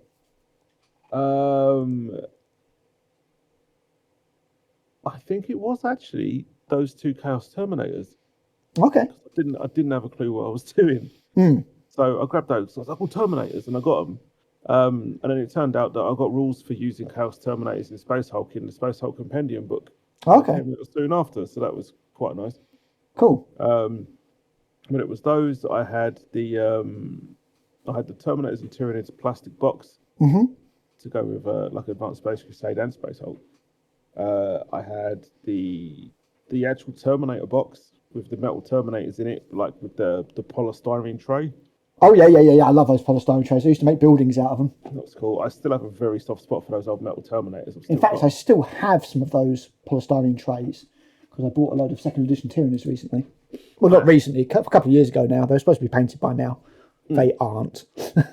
Oh yeah, but no, I mean, Space Hulk was my first foray into Games Workshop, very closely followed by Advanced Space Crusade and First Edition 40K. So yeah, those plastic Terminators from Space Hulk, I was a bit bewildered by, especially when I clapped my eyes on the artwork and then the metal ones, which actually looked like the artwork. Yes. Not the plastic ones that came in the box, which just look shit. Yeah. So is this first edition Space Hulk or second? Yeah, no, first. Okay, so that's not the same plastic ones that came in second. Then the second edition ones. No, okay. these ones were crap. They had massive slopey shoulder pads. Like I know the ones with the Blood Angels artwork. Yeah. And I had like shoebox storm bolters with two nozzles on the front, and you converted it to a heavy flamer by slotting a heavy flamer bit over the top. Okay, so they were more like the Space Crusade models then, basically. Yeah, they were not great at all. The Gene Stealers were fine, and the main design of Gene Stealers has been relatively unchanged since then. Yeah, absolutely. The most recent set of Gene Stealers have changed their carapace, and they look damn good. Yeah, they haven't got the ribs anymore, have they? No, but I would say up until this new plastic box that we've currently got, the only thing that really set those Gene Stealers apart from the old ones that you had for fucking years in Space Hulk was the biomorphs with the different heads. Yes, the Yamal head and things like that. Yeah. And the Scything Talons that the newer ones could have. Okay. You had like the little sickle claws and then the hands, whereas the Space Hulk ones were just like the hands and then the three claws. The three claws, yeah, exactly, yeah. I never really. I always liked them being separate. I never really liked it when they got scything claws and stuff. I was just like, They look very odd because they like the Hormagaunt scything claws, scything talons. I always really liked because they were kind of long and nicely curved. And like, I can see that plunging into some poor bastards. Whereas the Gene Stealer ones were just like knives. Yeah, knives that stuck out horizontally. It was kind of like, what? It was just a bit weird. Because everything else about a Gene Stealer was all kind of languid and graceful. And then exactly. It was just like, knife. Yeah, it didn't work. But then to be fair, like we don't even have options anymore, so we shouldn't complain too much. No, well, cool, mine man. do. Cool, man. For my 30k Tyranid rules, might do. I've still got some second edition Gene Stealers I will paint at some point. I'm gonna go back and do a second edition army. I think at some time. I've still got my Space Hulk. It's all boxed up in an insulated plastic crate out in the garage. Yeah, I played second edition Space Hulk. It might even be how I got into the hobby. Apart from Space Hulk. I'm not counting Hero Quest because that happened years and years before, and then it was put away and it never got used or anything. But I think the first models that I painted was actually a Hero Quest, the Chaos Sorcerer. Okay. And I did him purple and yellow, and he looked like shit. But then they're supposed to when you first get them. Yeah. I think my first experience with GW proper was actually a game of Space Hulk around my mates, which I think is where I went and got the second edition Gene Stealer box. And then from there I was just like, probably going to be Tyranids, and I got Tyranid Codex, and I was like, yes, it's definitely going to be fucking Tyranids. And then when I decided, when I got sort of balls deep and decided to do a Space Marine army as well, Ben did Blood Angels, Rob Falk did Dark Angels, and Daniel Truluck did Space Wolves. Okay. So I was like, decent range. That leaves me Ultramarines, I suppose. And then when I picked up the Ultramarine Codex, and I was just like, I think I chose wisely. Especially since it tied in to the Tyranids with Behemoth and everything. Yeah. So, that worked quite well for me. And I've pretty much done Ultramarines ever since, regardless of what GW do with them. Don't care. But no, cool, man. Well, it's just been a pretty epic trip down nostalgia lane. It has. But no, I mean, like, I remember what it was like when you first get into the hobby, and it's like a whole expansive universe just kind of opens up before you, and you're kind of like, oh, there's lots of stuff here, and it's really cool. Yeah, that's it. I mean, and like you pick up your plastic bits, and then most of the stuff that you need to get is metal, which is a completely different level of complexity because you have to end up fucking pinning it half the time. Yeah, well, to be fair, like the figures, the normal like 28 size mil figures were fine because it was literally just arms that you stuck. No, I remember my Screamer Killer was a pain in the ass. Screamer Killer's an absolute pain in the ass. What was?